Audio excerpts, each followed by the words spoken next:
Assalamualaikum warahmatullahi wabarakatuh. Perkenalkan, nama saya Dinifa Syoktami dari kelompok 3 dengan NIM 64240261 dari kelas 642D37. Nah, di sini saya akan menjelaskan tentang fungsi linear. Apa sih fungsi linear itu? Fungsi linear itu adalah fungsi matematika yang menyatakan hubungan antara dua variabel, di mana perubahan satu variabel akan mempengaruhi variabel lainnya secara konstan dan proporsional. Disebut linear karena jika digambarkan dengan sistem koordinat, grafiknya akan membentuk garis lurus. Nah, fungsi linear itu memiliki bentuk umum Y sama dengan MX tambah CY sama dengan MX tambah CY sama dengan MX tambah C, di mana Y adalah variabel terikat dan X adalah variabel bebas. M adalah variabel gradien atau kemiringan dan C adalah konstanta, titik potong dengan sumbu Y. Nah, unsur-unsur dalam fungsi linear itu ada variabel bebas yang disebut dengan X, merupakan input atau nilai yang dapat dipilih secara bebas dalam ekonomi. Ini bisa berupa jumlah barang atau variabel lain yang mempengaruhi hasil. Nah, ada juga variabel terikat yang disebut dengan Y, merupakan output atau hasil yang dipengaruhi oleh variabel 3X. Dalam konteks ekonomi ini bisa berupa harga, pendapatan, atau biaya. Nah, ada juga koefisien yang disebut dengan M. Nah, disebut juga gradien atau kemiringan garis. Nilai M3 menunjukkan besarnya perubahan Y3 untuk setiap kenaikan satu satuan pada X3. Jika M lebih besar dari 0M, lebih besar dari 0M, lebih besar dari 0, maka grafik naik, hubungannya positif. Nah, jika M lebih kecil dari 0M, lebih kecil dari 0M, lebih kecil dari 0, maka grafiknya akan turun, hubungannya akan menjadi negatif. Nah, jika M sama dengan 0M, sama dengan 0M, sama dengan 0, maka grafiknya garis datar, tidak ada perubahan. Yang keempat ada konstanta yang disebut dengan C, merupakan intercept atau titik potong garis dengan sumbu min Y, yaitu nilai Y3 ketika X sama dengan 0X atau 0X sama dengan 0 dalam ekonomi ini bisa mencerminkan biaya tetap atau jumlah penawaran. Nah, mungkin itu saja yang bisa saya sampaikan. Yang di materi selanjutnya akan disampaikan oleh teman saya. Saya akan melanjutkan presentasi materi selanjutnya dari teman saya. Saya akan menjelaskan tentang fungsi permintaan. Fungsi permintaan adalah dalam ekonomi merupakan fungsi sederhana untuk menentukan antara harga dan jumlah barang yang diminta oleh konsumen. Terdapat rumus dan bentuk dari fungsi permintaan, yaitu QD sama dengan F buka kurung P D tutup kurung, yang artinya lambang QD adalah jumlah barang atau jasa yang diminta. PD sendiri adalah harga barang atau jasa yang diminta. QD itu adalah jumlah barang, PD adalah harga barang. Jika sederhanain, QD sama dengan A dikurang B PD, atau menggunakan rumus lain yaitu PD sama dengan A dikurang QD per B sama dengan min 1 per B buka kurung A min tambah QD, yang artinya lambang A adalah konstantanya, B koefisien atau B bertanda negatif karena harga dan jumlah barang atau jasa yang diminta mempunyai hubungan negatif. Hukum permintaan. Hukum ini menyatakan bahwa harga barang dan jumlah permintaan berbanding terbalik. Jika harga naik, permintaan turun. Jika harga turun, permintaan naik. Grafik fungsi permintaan selalu menurun atau slope negatif, mencerminkan hubungan terbalik. Ini adalah grafik permintaan. Kita bisa menggambarkan grafik berdasarkan fungsi tersebut. Pada sumbu X adalah harga, kita gambarkan titik-titik yang sesuai dengan harga 60.000 dan 50.000, kemudian tarik garis. Selanjutnya ada faktor yang mempengaruhi permintaan. Selain harga, faktor lain yang mempengaruhi permintaan antara lain adalah 1. Pendapatan konsumen, 2. Harga barang, substitusi dan komplementer, 3. Selera atau preferensi masyarakat, yang keempat ekspektasi harga di masa depan, 5. Jumlah populasi konsumen. Saat harga saya akan memberikan satu contoh soal terkait permintaan, yaitu soalnya saat harga beras 30.000, maka yang diterima hanya 40 unit. Sedangkan jika saat harga beras turun, yang diterima sebesar 50 unit. Hal ini mempengaruhi seberapa banyak unit yang diterima jika ada perubahan harga. Contoh kasus, jika fungsi permintaan beras adalah QD sama dengan 100 dikurangi 2P, saat P-nya harganya 300.000, QD sama dengan 100 dikurang 2 buka kurung P-nya dari harganya 30 sama dengan kita terima 40 unit. Jadi 100 dikurang 60 dapatnya 40 unit. Sebaliknya, jika harga turun, P-nya 25.000, kita tinggal masukin rumusan tadi. QD sama dengan 100 dikurang 2 P.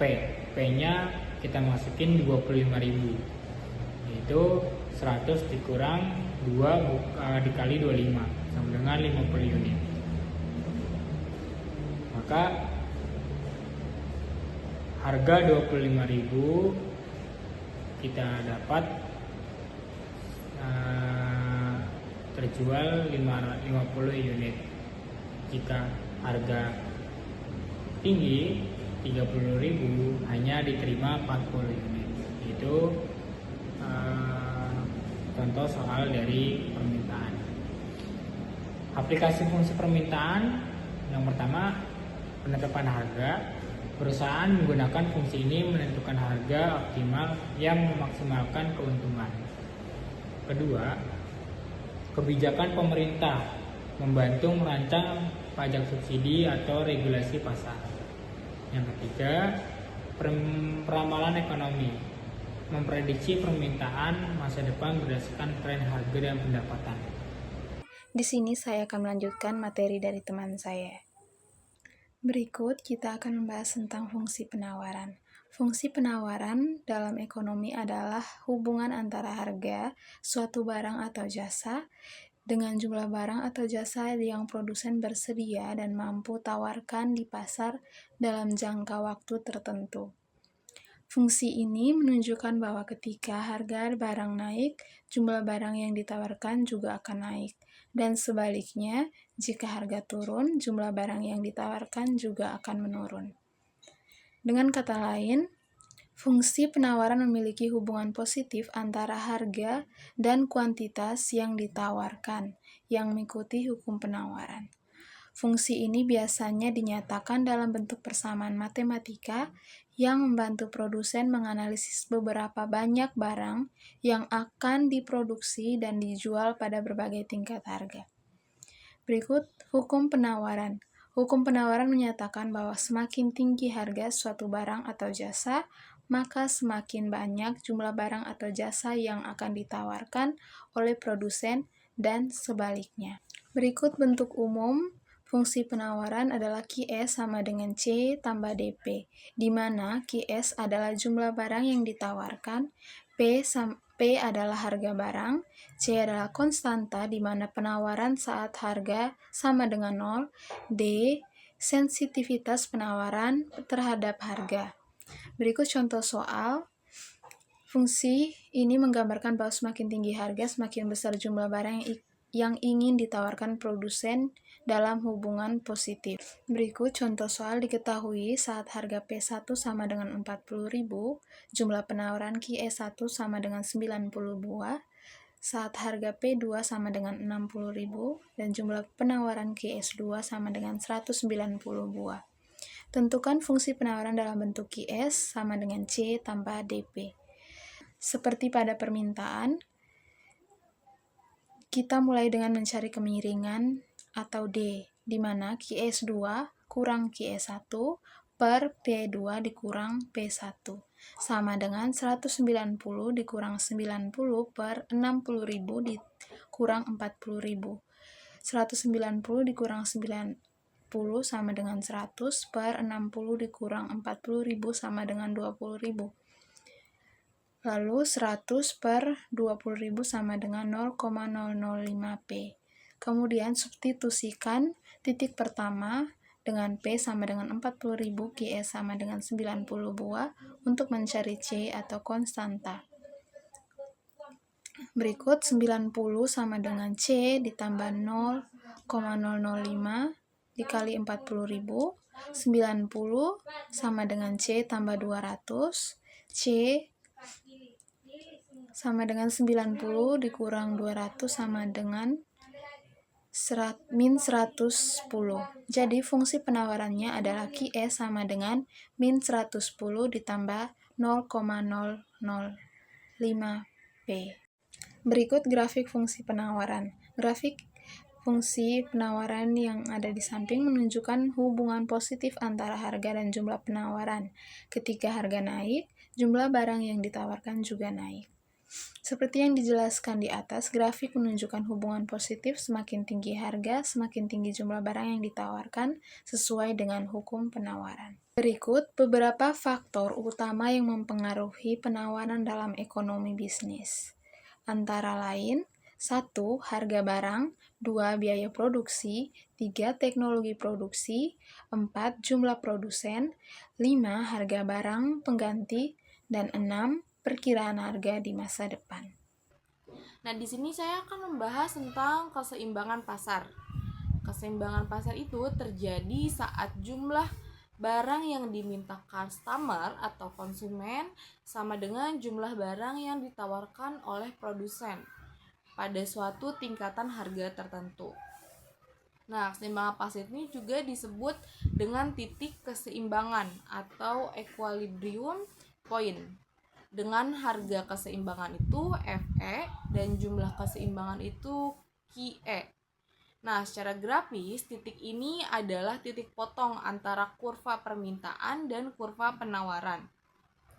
Nah, kita di slide selanjutnya ada grafik keseimbangan permintaan dan penawaran. Bisa dilihat di sini, dan di sini juga ada contoh soal dan penyelesaiannya.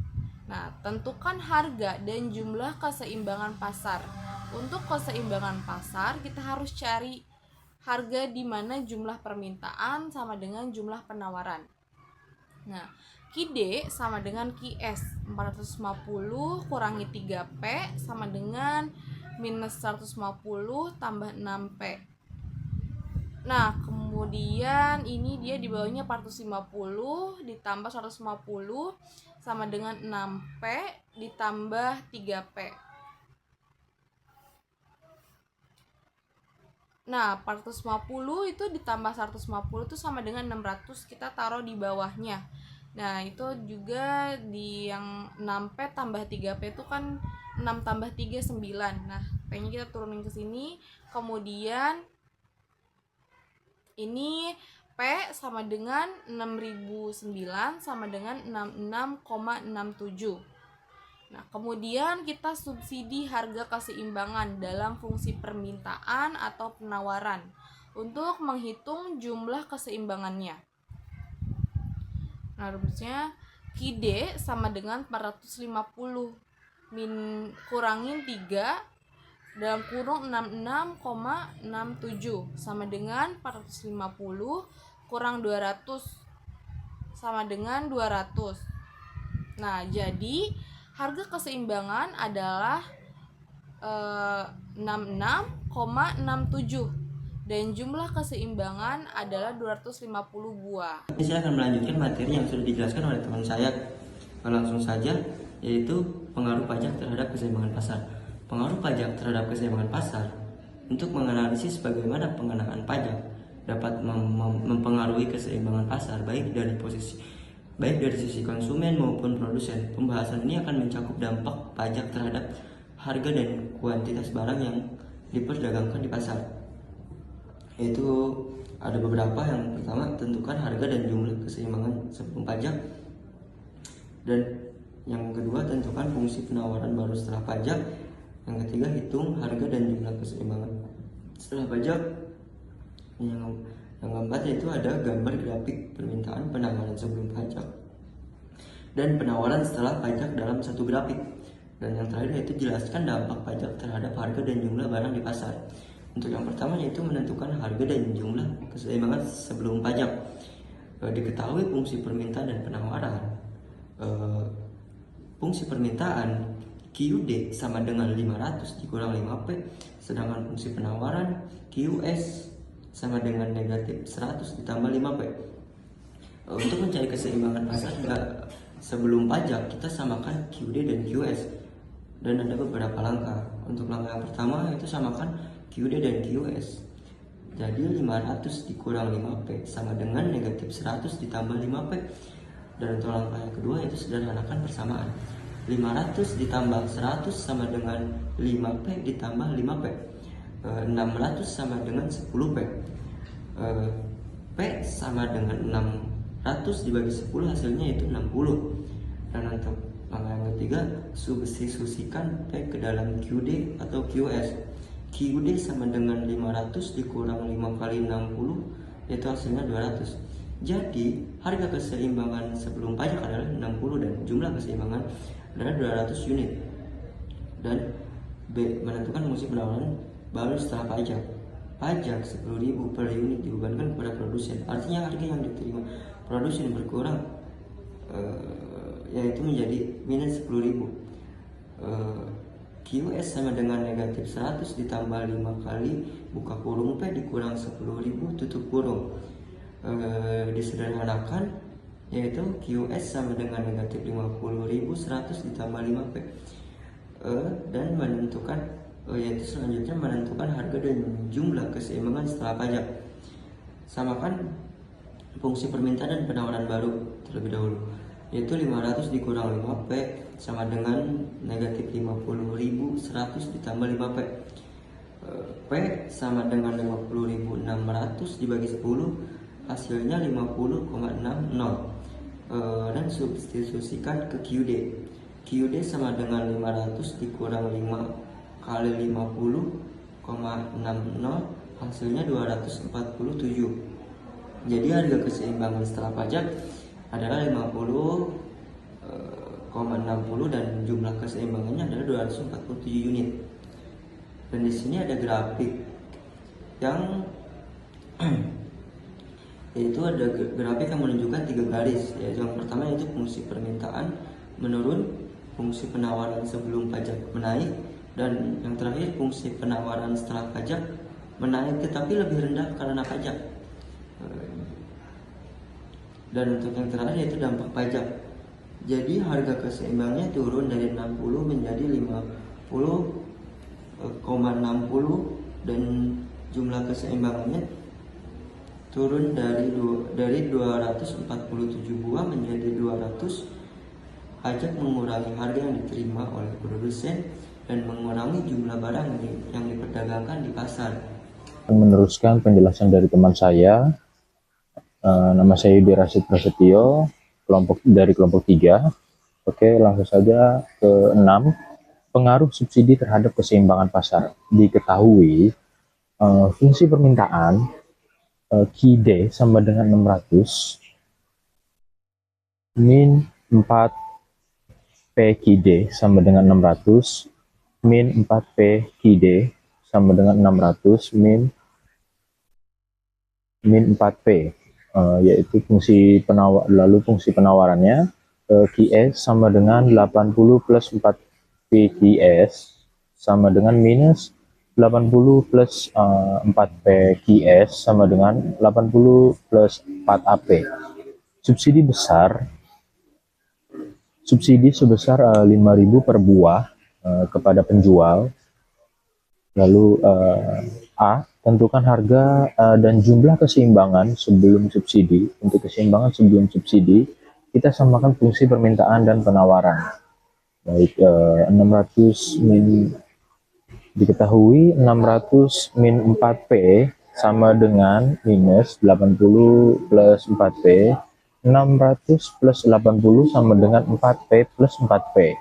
Oke, jadi hasilnya itu 680 sama dengan 8P.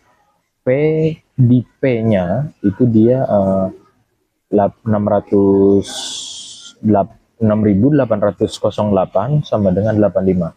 Substitusi harga keseimbangan P sama dengan 85 ke dalam fungsi permintaan dan penawaran untuk mencari jumlah keseimbangannya. Diketahui QD 600 minus 4 kali 85 sama dengan 600 min 340 sama dengan 260. Jadi harga keseimbangan sebelum subsidi adalah Rp85 dan jumlah keseimbangannya adalah buat fungsi penawaran baru setelah subsidi. Jika subsidinya 5.000 diberikan kepada penjual, maka harga yang diterima oleh penjual menjadi P plus 5.000.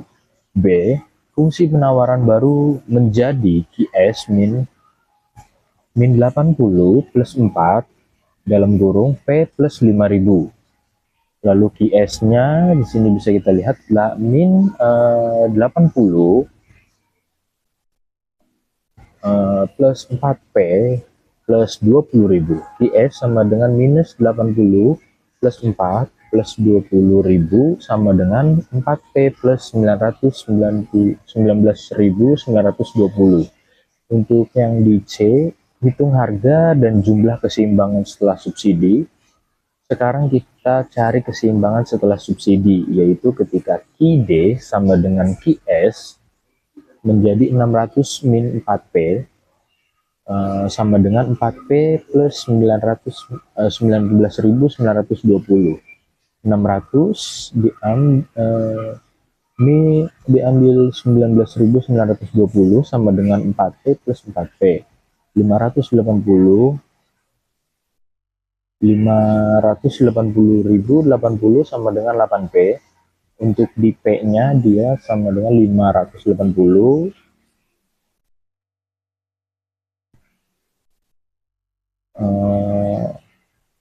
808 sama dengan 72,51 gitu.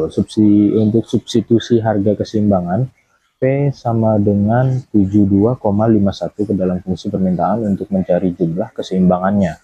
ID 600 min 4 72 dalam kurung 72,51 sama dengan 600 min 290,04 sama dengan 309,96. Jadi harga keseimbangan substitusi adalah 72,51 dan jumlah keseimbangan adalah 310 buah. Baik, di sini kita dapat melihat pengaruh subsidi terhadap keseimbangan pasar. Ya, grafik ini menunjukkan 3 garis, kemudian fungsi permintaan menurun. Jadi fungsi penawaran sebelum subsidi itu menaik dan fungsi penawaran setelah subsidi menaik lebih tinggi karena subsidi. Jelaskan perubahan yang terjadi akibat subsidi. Dampak subsidi, harga keseimbangan turun menjadi dari 85 menjadi 72,51. Jumlah keseimbangan naik dari 260 menjadi 310 buah. Subsidi mendorong produsen untuk penawaran lebih banyak barang dengan harga yang lebih rendah bagi konsumen.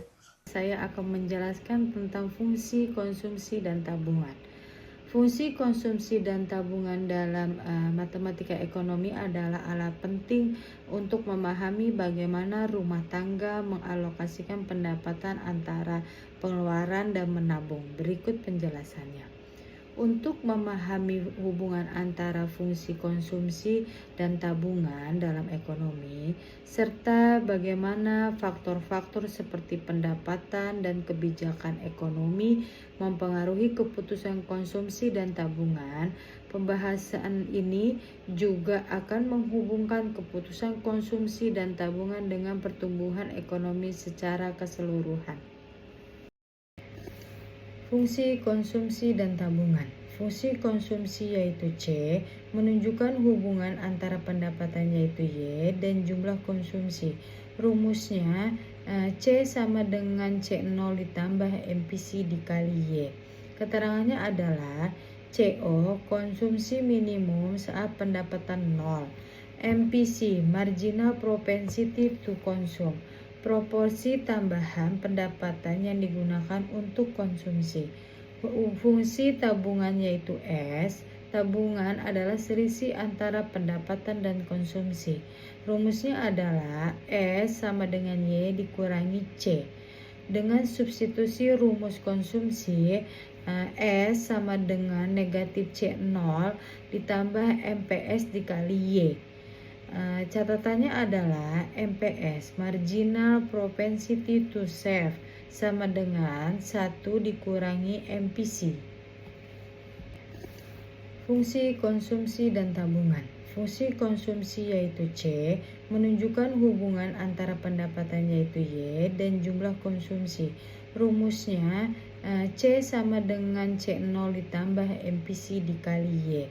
Keterangannya adalah CO konsumsi minimum saat pendapatan 0. MPC marginal propensity to consume, proporsi tambahan pendapatan yang digunakan untuk konsumsi. Fungsi tabungan yaitu S.